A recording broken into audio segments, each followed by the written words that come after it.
But yoga came as a gift into my life. I never really looked for it. It was more, I would say, an accident, and a happy accident. And it literally carved my lifestyle over these 25 years. It taught me, obviously a physical practice, most likely, but a way of living.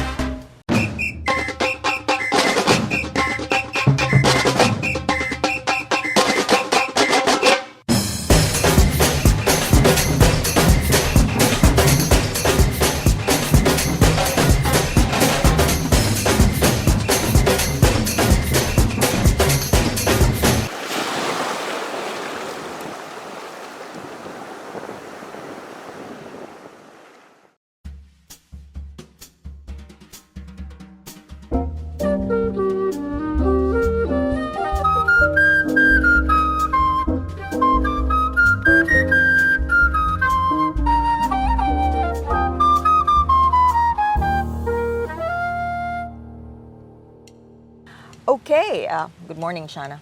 Bom dia. So, Bom dia. bon dia. Bon dia. Bon dia. Anyway, we did talk about this briefly when we were in LA. Yes. That I wanted to film you. I'd like to film people that I believe in.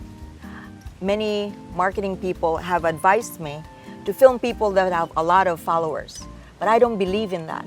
I want to film people that have stories, stories of challenges in life and are willing to embrace the challenges in life, are willing to talk about the challenges in life and how they're able to get away from it and have a better life. That is my philosophy. Okay. And as we talked, I felt like you are like that.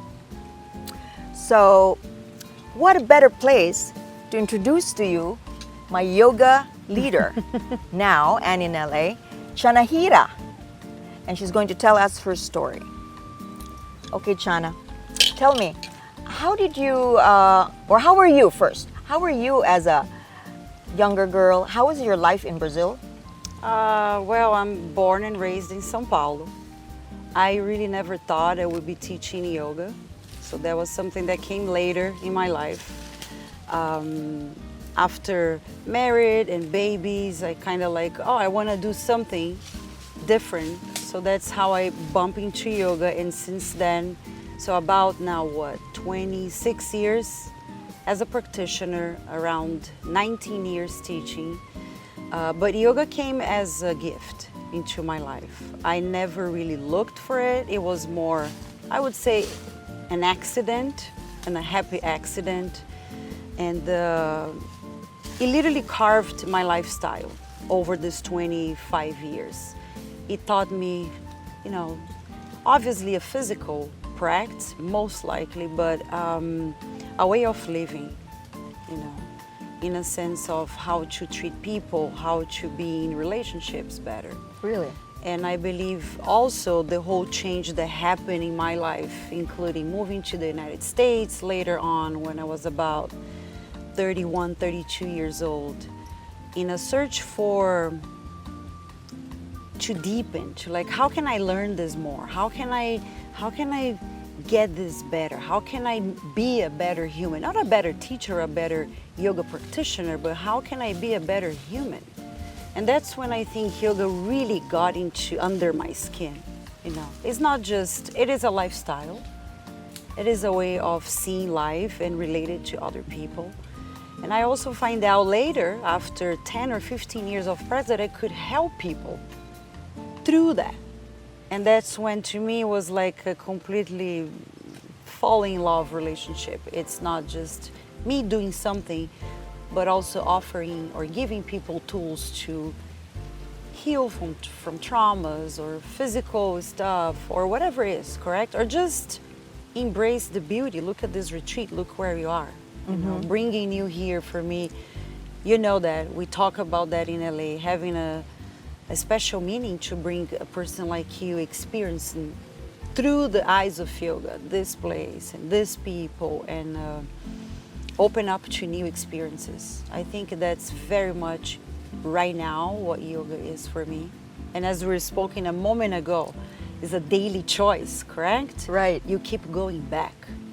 You go back and you do it again, and you go back and you do it again, and you go Exactly. the next day. And from that commitment, consistency, life transforms, you know. And that's very much my story. I changed my whole life because of this yoga thing. you So know. before you say you've changed your life, what was your life then? Well, I was a mother staying at home taking care of my babies. I was married for about 11 to 12 years. Okay, and you were I very worked young. very young. Yeah, I had my first son, Luis. I was 19 years old. Enzo came 8 years after. But I was pretty much a housewife.